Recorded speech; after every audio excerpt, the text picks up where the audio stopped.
In today's video, I'm going to teach you how to connect Thinkific with Circle. So, step by step. This guide is designed to help you seamlessly integrate these two popular platforms, enhancing your online course and community experience. Let's dive right in to get your accounts linked. First, we need to access your Circle, so admin account. Begin by logging in with your credentials. Once you've successfully entered your dashboard, it's time to navigate to the settings. You'll find these in the menu, and from there, proceed to integrations and then click on API and webhooks. Here, you are going to find your Circle.so API key. It's crucial for linking your accounts, so go ahead and copy that API key. Now let's switch over to your Thinkific admin account. Log in using your administrative details to access the dashboard where you'll make all the necessary adjustments. In Thinkific, you'll need to go to the settings once again. Look for the integration section, and from there select webhooks or API. This is where we will enter the information needed to connect to Circle. So take your copied Circle, so API key, and paste it into the required field within Thinkific's integration settings. After pasting, make sure you hit save or enable integration to confirm the connection.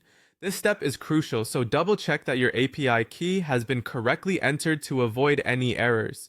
Next, turn your attention to mapping your courses and students on Thinkific to the appropriate spaces and members on Circle.so.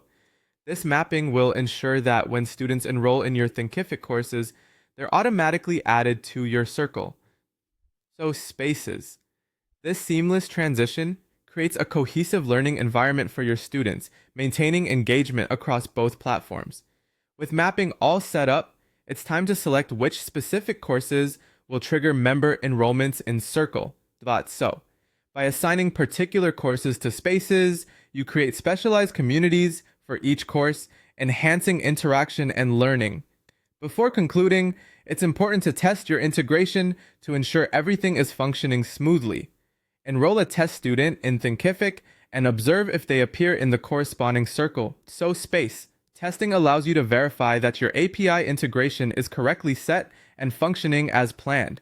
Once you've confirmed that everything is in order, your Thinkific and Circle.so accounts are now fully integrated. With this setup, students from Thinkific are automatically added to the corresponding spaces on Circle.so when enrolled. This integration significantly streamlines managing your online courses and communities, and there you have it. By following these steps, you have successfully connected your Thinkific and Circle.so accounts, providing a unified experience for you and your students. Thank you for joining me today, and happy teaching!